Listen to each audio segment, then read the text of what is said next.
Welcome back to the next episode of the MMF podcast. Today we're going to be talking about why. Why? Simon Sinek once said, start with why. And I would like to introduce once again our brother from another mother, Rizwan, who is joining the team of Finance Ninjas. And I want to ask him why. Why, bro? I mean, one has been working for the civil service for 11 years, coming to 12 years.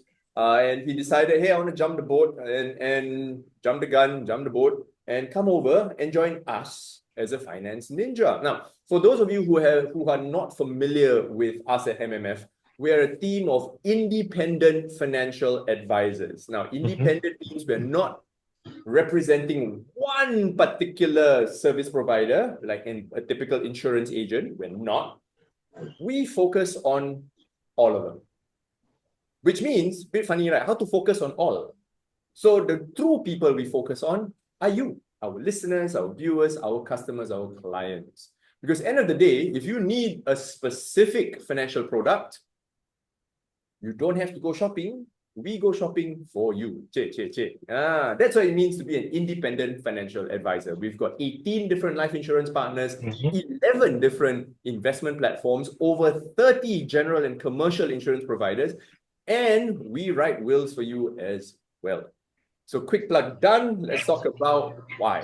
So one, you've been doing, you've been in the civil service for 12 years.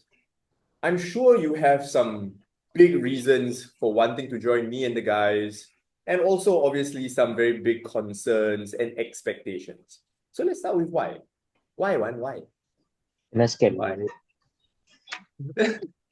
Kena scam. No. Kena scam. You guys scamming me? No, how to say? Because it all started with the wasiat causes. Then at the same time, I want to do more.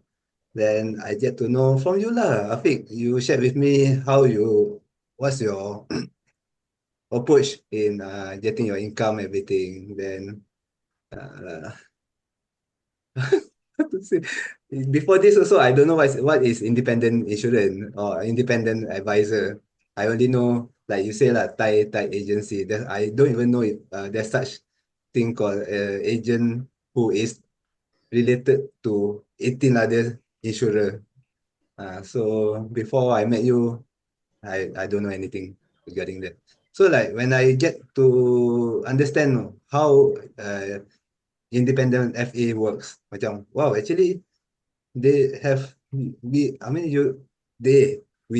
all have more access, and it's more specifically catered to the client or the customer, which is to me macam just more macam the intention is better lah to me. The niat lah. In Islam we always talk about niat nawaitu. So yeah. And you also promised me that I'll be getting back my income if I work hard. If I work hard lah. If I follow inshallah the strategy, the plan that we discuss, and yeah, that gives me the assurance to find more meaning to work, because yeah, hard to say, because when I go back to when I was what I like to do taken from away from me, the frontline work of policing. I'm sorry to say some people might like the office work, but I don't like the one staying 8 to 5 in the looking at the computer 8 to 5 every day. So I need to find a meaning lah.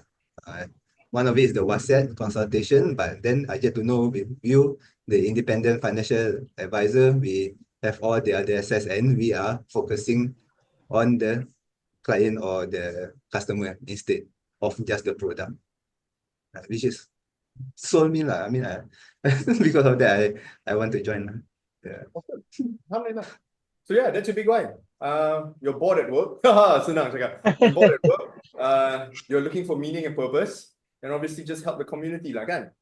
Yeah, Of course, yeah. granted, I did give you all did promise you a lot of things, lah, right? One, kita work hard, inshallah, we'll make the same amount of money, if not more than what we used to earn from our day job, right? Mm, And mm, inshallah, with the right niyat, like you mentioned, we will help more and more people, because that's mm. the whole purpose, end of the day. But, Yeah, and what are some of your biggest concerns and fears that you have going into this?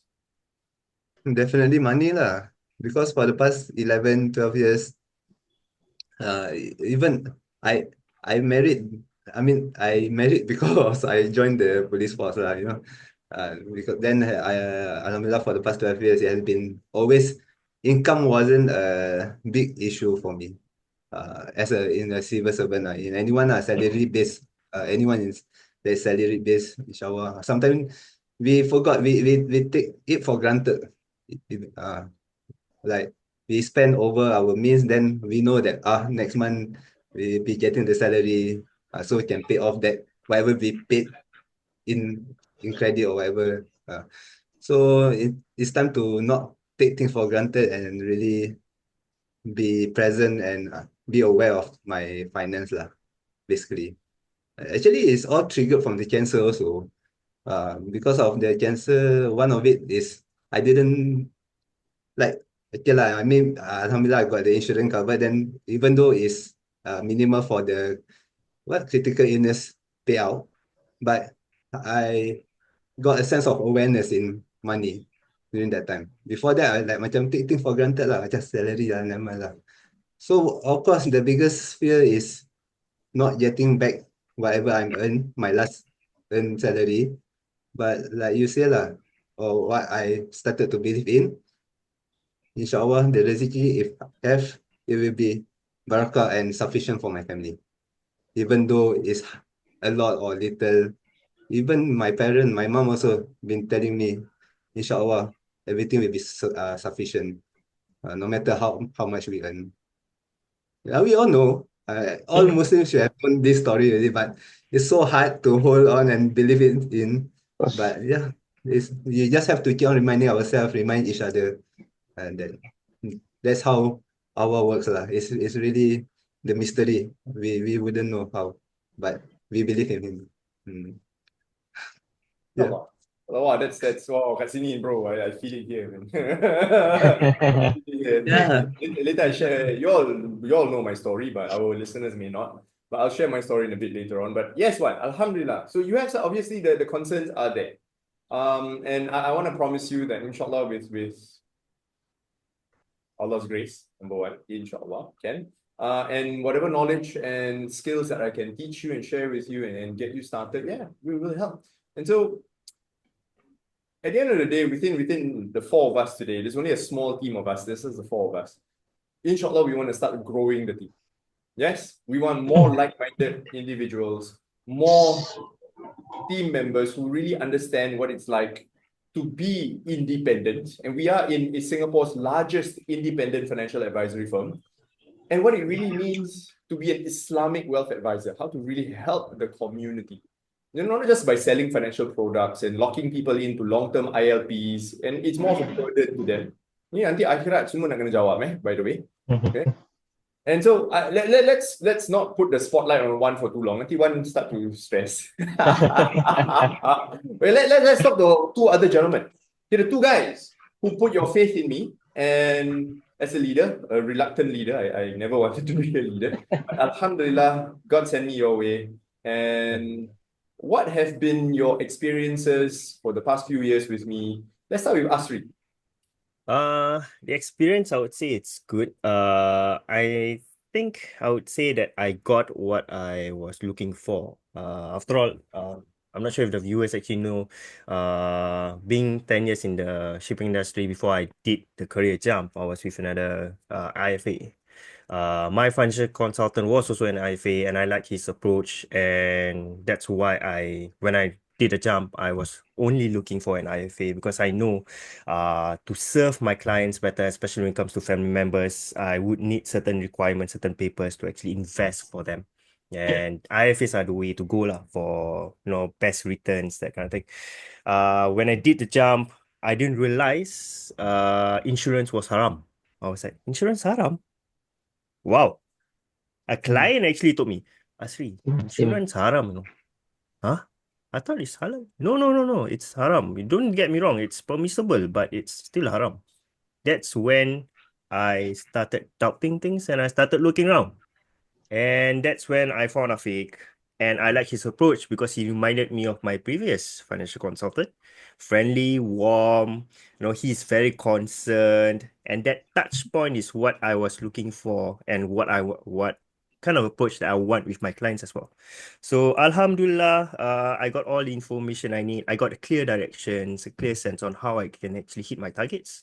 So Alhamdulillah, I'm here. No regrets. That's the important part. So yes, Alhamdulillah. Alright, man. Nasib baik kau cakap benda bagus. Benda baik, Alhamdulillah. Oh, takut. Let's be frank lah. The mantle of leadership is not an easy burden. Aku takut, bro. Every single day I think to myself, how can I support the three of you? How can I push you guys? What are the leads to get? Who to engage? How do we actually advise the clients the proper way? And inshallah, we get paid along the way.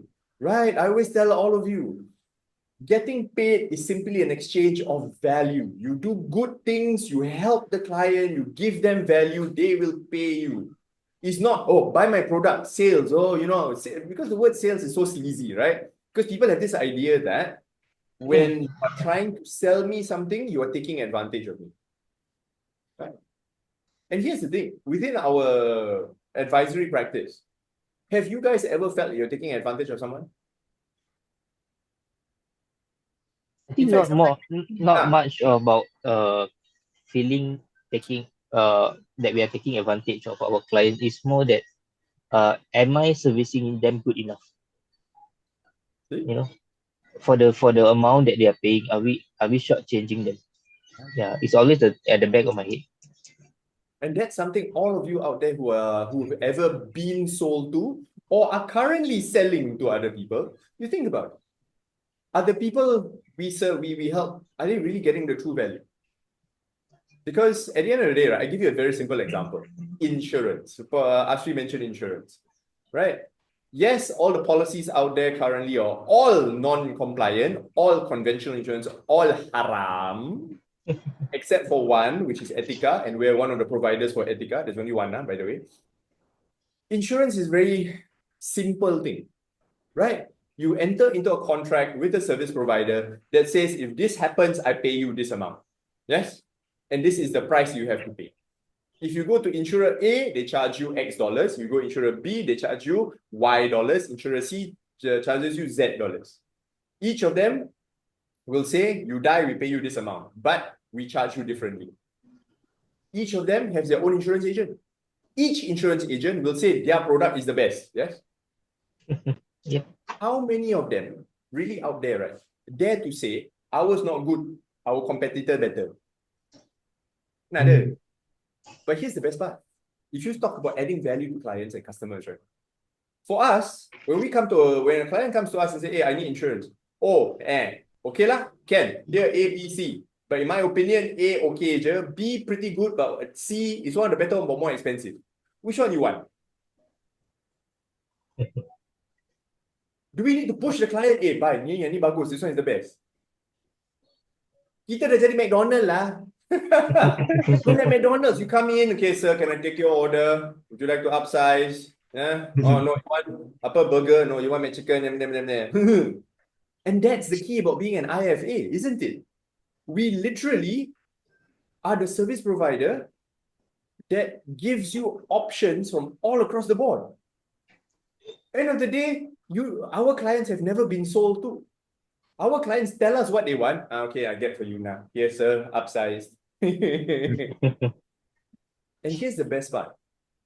Doing this for 13 years, I have never had any guilt. My conscience is clear anytime I am doing financial planning for my clients. Because end of the day, I know that when I plan for them, I show them quotations from multiple companies. They are the ones, I like this, I like that, I like this. And I can then purchase, for example, I give you one case study for one of my clients. Remember we talked about 5+1 for insurance? 5+1.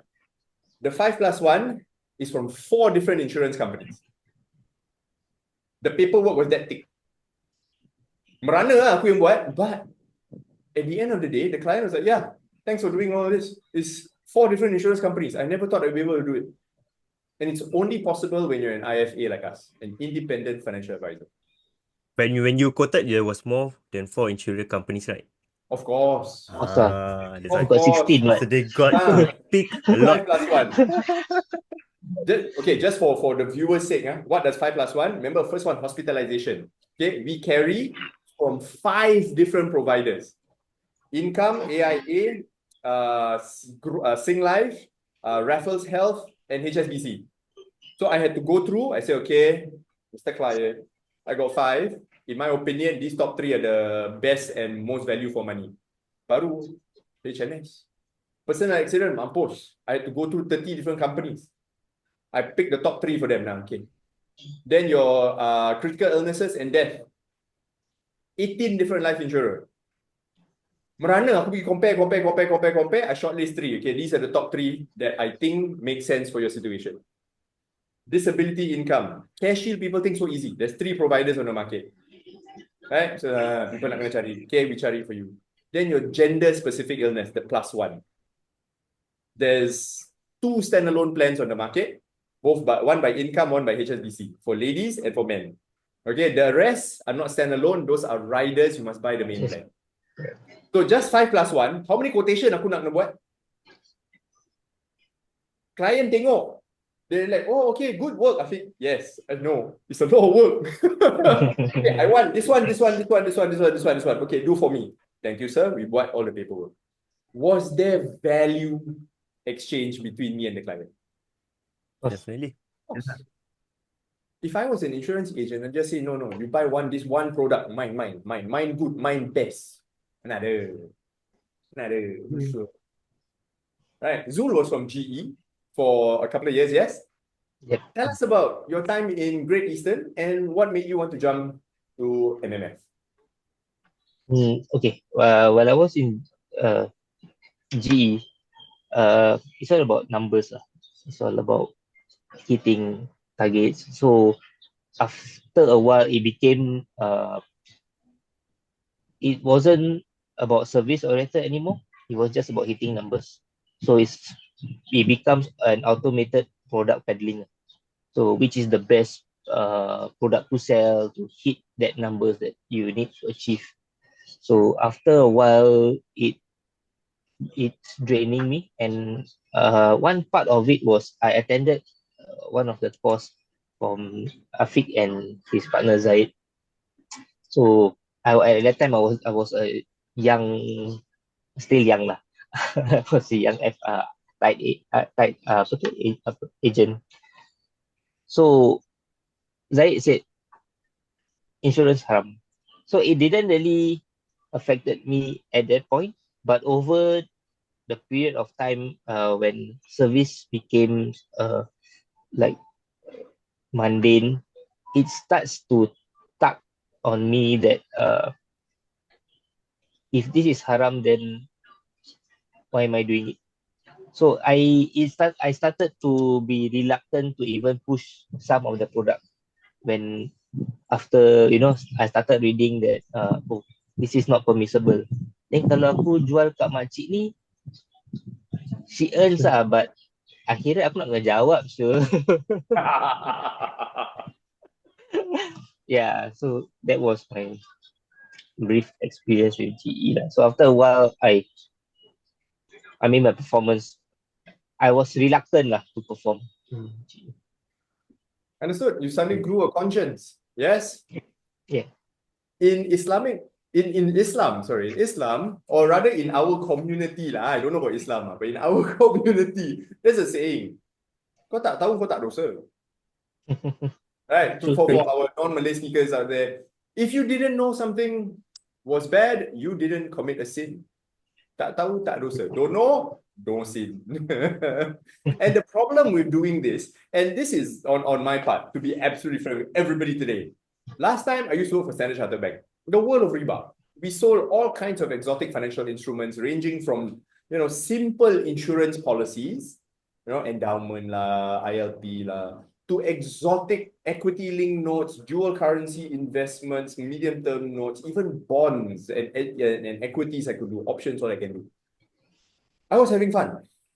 I helped some clients make money. Other stories, I helped some clients lose a lot of money. Help. Okay. I don't know whether or not at that point when I was doing, it was just pure sales role. Push. All I needed to do was hit KPI, hit the target, done. Yep. And yeah, make some money. Alhamdulillah, got money. But by the time I left banking, I was in debt. I think some of you know the story. I was $60,000 in debt. My Ustad friend told me, this is Allah's way of cleansing you of duit riba. Riba tu apa? Boleh makan? Saya boleh, kau makan lah, lepas tu jahanam kau. And then I had this massive turnaround. This same guy said, you go and learn Islamic finance. I said, what is Islamic finance? I never heard of this. This was more than 10 years ago.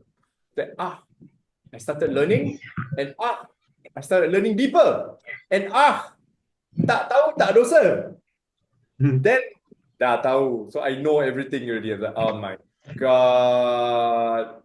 So, what they say, ignorance is bliss, right? So now I know a lot of things I cannot do already.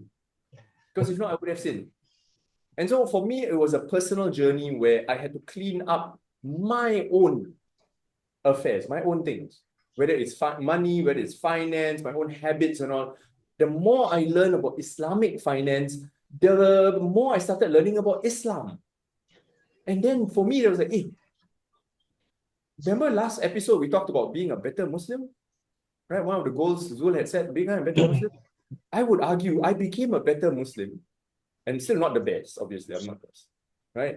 I had improvements in my Islamic practice, being a Muslim, simply because I learned about finance, Islamic finance. I said, wow. And then over the past 13 years, it's not that I'm preaching to people, but people come to me and ask for help. Say, hey, you're the Islamic finance guy. I say, yeah, how can I help? I give them some advice. I help them with comparison. I help them with quotation. I help them with halal investing. And the feedback came very strong. Say, hey, this is fantastic. It's good. You're helping me make a lot of money. That's halal. Alhamdulillah. And over time, my mission became super clear. My vision became very strong.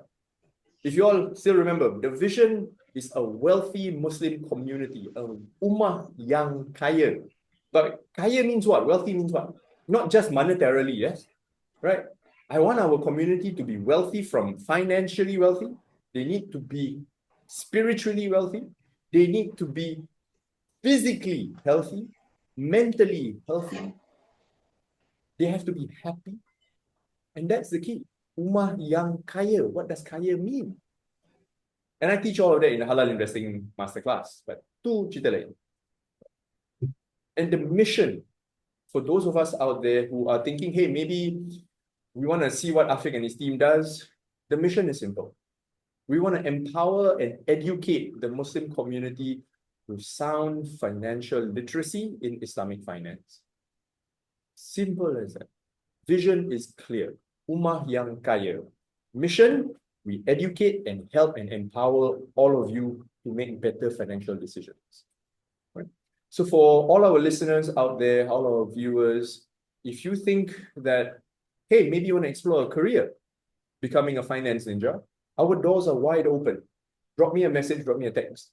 And if you know someone in the industry, or you know someone who wants to join the industry, send them our way, send them this episode, and we'll be more than happy to share with them, hey, what are the prospects of being an Islamic financial advisor with Singapore's largest independent financial advisory firm, Financial Alliance Islamic Wealth Advisory. My name is Afiq. We are just over time. We will see you at the next one. I want to thank Brother Zul, Brother Asri, Brother Wan for being with me, giving me their trust and their faith. And inshallah, we'll help more and more people as we go along and get paid along the way. Okay. Guys, any last things to say before we end the episode? Can pick the next one or not? Pick who? As I said, lucky je. Oh. Okay, I don't know if this is gonna make it into the episode. For our sisters out there, yes, we do hire we do hire sisters in the team. In fact, we've got a few ladies pending some of their licensing to want to join the team. So inshallah, one day when you see the next episode, maybe we have fellow Muslimas. Okay? Asing kau jangan gatal. Aku bilang Izda, aku tahu. Is that okay? One, anything before we end for the day? No, never enough to say thank you for the opportunity and all the knowledge and your experience shared with us every week. So this is never a one time or a few time. It's like every week and forever, like inshallah lah. Until as long as you can, whatever knowledge that you have passed up to us, and thank you. Oh, yeah. Alhamdulillah. And Zul. Okay. Like we said on the last episode, that this is a never-ending journey. So inshallah, for us, we can grow in numbers, and I mean, some of us eventually we will pass on. So we are hoping that the next batch of we are able to train up next batch of people to continue the vision and the mission that we have set. Yep. Inshallah. And it's something I tell all of you almost every day I see you, right? One day I will die. And when that day comes, I want to die knowing that our vision and our mission are still ongoing. Okay, so for all our viewers and listeners out there, Assalamualaikum warahmatullahi wabarakatuh. We will see you at the next one, inshallah.